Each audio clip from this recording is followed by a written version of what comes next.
Is later than usual. I'm experimenting with a later time. So this is 3 p.m. Pacific time, give or take. Unfortunately got pulled in somebody else's scope and didn't start when I planned to. So thanks for joining me. Wait for people to come in, who hopefully will be coming in soon. This may be a replay one too. My last scope yesterday is getting hit up a lot on the replays because of the content. And this one today might be too. So if you're here, thanks for coming in. Welcome. Thanks for joining me. And if you're here the first time, please make sure you follow me. So just swipe right on the iPhone, up on the Droid, or tap on the little guy in the corner, and you can follow me on Periscope there. And also, if you kind as to share this on Twitter and out to your Periscope followers, that'd be great. Because today's topic might stir some people up, because I tend to do that.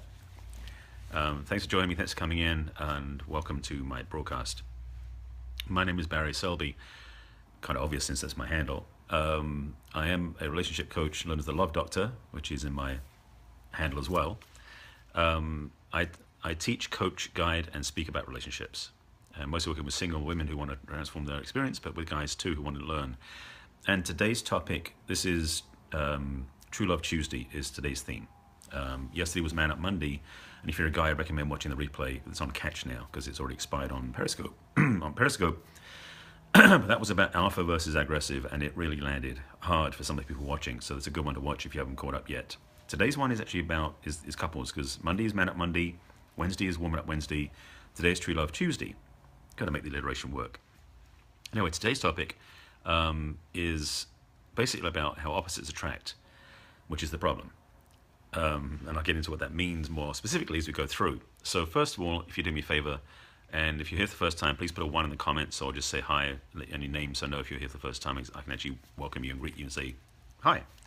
Also, if you haven't done so yet, hi, nice to have you here.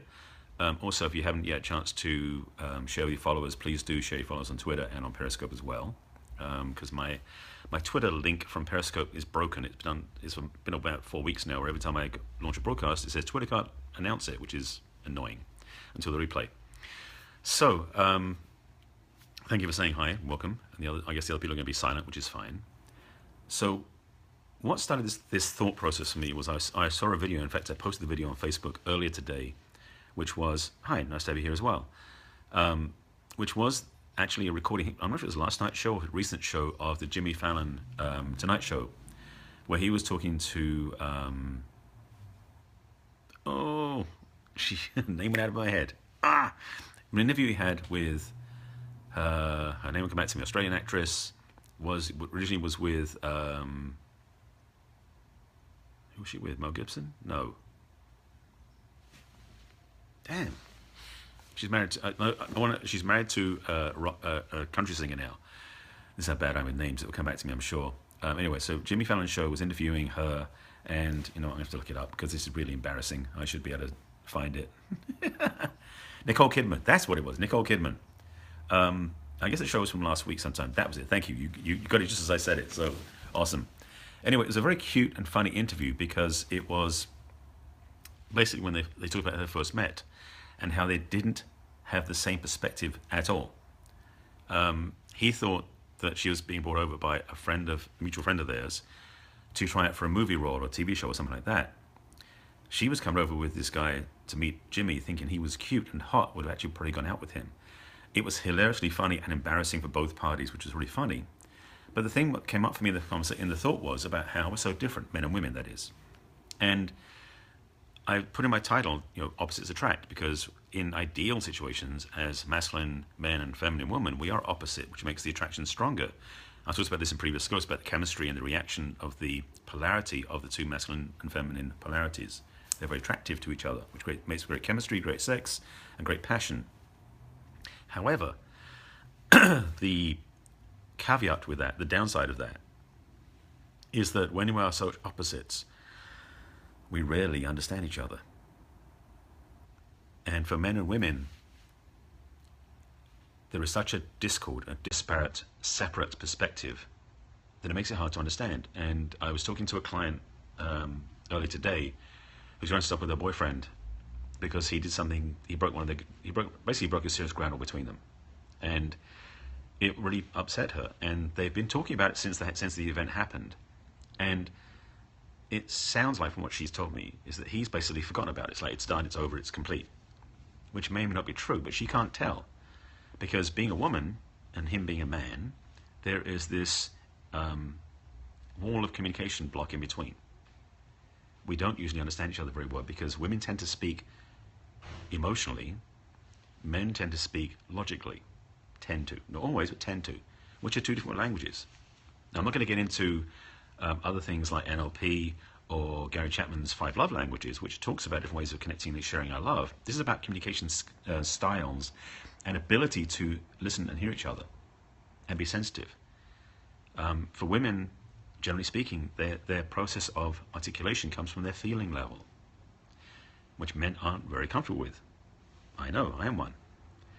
But there are this disconnection, because women are speaking from their emotional side, men are speaking from their mental or logical side. And for a woman to speak that side, she has to move into a masculine, which is out of alignment with her heart. And so there's this discomfort, or this disconnect between the two. And it's a challenge, because this disconnection, this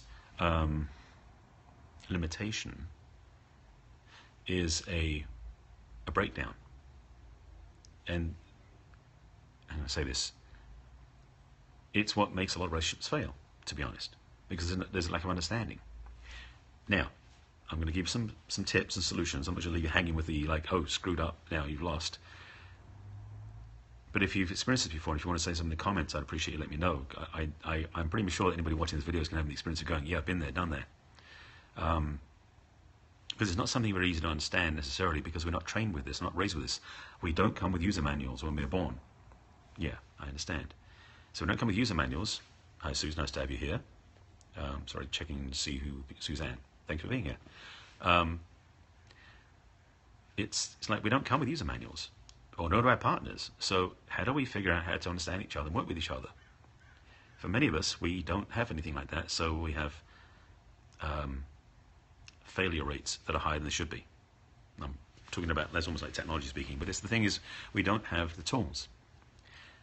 And I didn't either. That's one reason I've been on this path for so many years, studying, and I've got #1 best-selling book talking about this stuff, because I've been learning so much, and I figured there's people who haven't had a chance to study what I've studied, so let me put together my own distillation of what I've learned in the last 30 years and put it out in a book, which I did.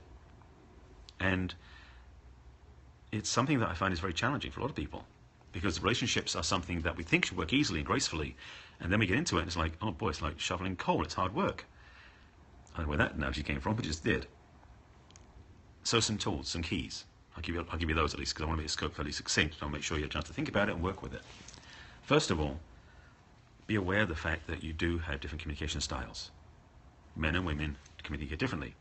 First about that is be aware of it, because then what realizing is when the other person talks to you, what you're hearing isn't what you think they're saying. That was right, yeah. What they're saying, or sorry, what you're hearing isn't what they're actually saying. They're speaking from a different place than you are. So the first key I recommend highly is if you hear something from your partner that knocks you off center, or doesn't sit right with you, or that you basically don't feel is their truth, ask them. Step into a inquiry position to ask them, or to say back to them, what I heard you say was this. Is this accurate? Or, I thought I heard you say that. Can you tell me if that's true or not? I wasn't sure if I heard you clearly. Be inquisitive, be inquiring, and be willing to find out what they're actually saying, rather than assuming, which we all tend to do. That piece alone can change everything. The second piece is that's the third piece. The first thing is to be aware of the fact that men and women speak different languages in the sense of how we communicate. Again, as I said earlier, women generally speak from their feeling level, men speak from their mental or logical level, generally speaking. So there's a difference of connection. So first of all, be aware of that difference. It'll help you to, first of all, not react so quickly. Secondly, is to be in inquiry mode, to actually be aware that what they're saying may not be what you're hearing. So you can inquire and ask for clarification, to speak to them and to find out the truth for yourself. Simple enough. Third piece is be willing to be surprised. It sounds silly, but by willing to be surprised, you might find there's a lot more to the conversation than you thought, because you may be looking through this narrow lens of what you think the answer should be, but meanwhile they're talking out here, which gives you a whole other viewpoint. So the third option about being surprised means that you can be available to things you haven't heard before. Huge piece of the picture. So hi Linda, nice to see you join me. Thanks for joining me, and of course I've been everybody joining in. I've been inviting you to share with your followers on Periscope and on Twitter, and that Stream of Hearts as well. Be welcome. So recap briefly those 4 so far. One is to be aware there's a difference between how men and women communicate. That's the first step. Second part is to did I do it right? Second, third, fourth. These are not scripted, so these are coming through. I'm going to look at the replay myself to verify what I said. First one is to be aware there's a difference. That's a huge step in the right direction, first of all, between men and women understanding each other. Second thing is to be in inquiry mode, to be willing to ask. Hi from Boston. Yes, nice to see you, Linda. Nice to have you here. You were at the summit. I think I saw you posting a couple of times. I didn't get a chance to watch all the scopes from the summit because there were so many. I got a smorgasbord of presentations from the summit this weekend when I had time to watch it because I was busy as well down in LA. So first again, run through these again quickly if I remember correctly. These are, and you can of course correct me if I'm off track, please. First one again. Yeah, I'm gonna have to be at the next one. I was planning to go, but then I had commitments in LA to keep me here, and I couldn't travel. Photo shoot Sunday, and I was taking care of my friend's place as an agreement, and I forgot the dates were the same dates as the weekend I couldn't leave. But February 2017 in Vegas, I heard, is the next one likely to be. I got big plans for that one. Maybe they'll go on sooner. We'll see. Anyway, back on topic. Sorry, on topic here. Again, I think I've got the 4, and please, if you're watching the scope and you heard these, clarify if I missed. Sorry, if I'm incorrect, please remind me what I said so I keep on track. First one again. Sorry, let me back up a second just to give you context for those coming in late or just arriving. I was talking about how opposites attract in a relationship and how men and women are so different, which means you don't understand each other very well. So we can be attracted to each other and then repel each other because we don't have the ability to understand and articulate why a lot of relationships end in pain and suffering. So the first thing is to be aware there's a difference between how men and women communicate. So you can be willing to go, oh, there's something here I might not know. Second part is to be in a place of inquiry. Thank you. Thank you, Suzanne. Perfect. I thought one was 4, so 3. Okay, so be aware, yes. Second one's be inquisitive. Thank you. I appreciate that. To ask questions. So that if your partner says something to you that you don't understand, or you think they're saying something but they're not saying what you think they're saying, again, as I said, men and women speak different languages almost. Men from the mental perspective mostly, women from the feeling level perspective, so we don't always have the same meaning for the same words. So the second one is being in inquiry mode to say, I thought I heard you say that, is that what you meant? Or could you clarify what you said so I can understand properly? In an inquisitive thing. Not accusatory, please, but inquisitive, so you can ask.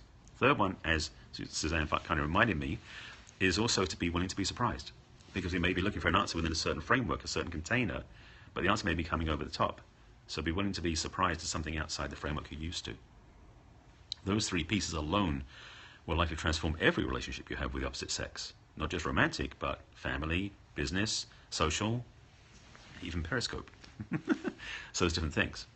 There was a 4th one I had in my mind, but I hadn't said it yet. What was the 4th one? I'm not sure. Do I have a 4th one? Do I have a 4th one? Be surprised. Number 4. Well, I'll say it this way. The 4th one, if you're still having challenges in this area, get some help. That's where my speciality comes in. I thought I might as well promote my own services here. Yeah, I don't have any kids, so that's interesting. Someone calling daddy there. Very funny. So, again, if you're looking for love in the wrong places and it's hurting your heart because you're not choosing wisely, or that you're choosing wisely but not getting the value you experience because of communication blocks, I can help. As this scope hopefully will give you some framework to play with, at least give you 4 pieces to start with, which would be great. And if you're looking for more support, please reach out and check my website out. It's barryselby.com. Just give me a quick the site. So Barry Selby, or The Love Confidant, is my brand on Changing Brands. So if you go to barryselby.com, there's a bunch of stuff on the top, which I will just take off of the tripod. Just knocking everything around. So if you're looking for help in the area of love, I do have a bunch of different stuff across the navigation bar. I'm not going to show you all those things now, but basically you can just browse through my website. And if you need help, come get some, as it were. I do specialize, sorry, just get this tripod set up right, in helping people get what they want in love and relationships. I have a #1 best-selling book that's on Amazon and on my website. And I do talk about breads on Periscope pretty much every day. So if you're not already following me, make sure you are following me now, so you can watch my scopes tomorrow and the rest of the week. All right? So thanks for watching. Those of you who stayed in track, I appreciate that. It's definitely it's a passionate message of mine, passionate work. So, and yeah, Susanna, thanks for staying on. I think you stayed on the longest, actually. I appreciate you being here, and hopefully I can help you. And if you're looking for love in the wrong places, there are better ways of doing it, and I can help you with that. You're welcome. And I'll be back on again tomorrow. Okay? I'll see you later. Bye.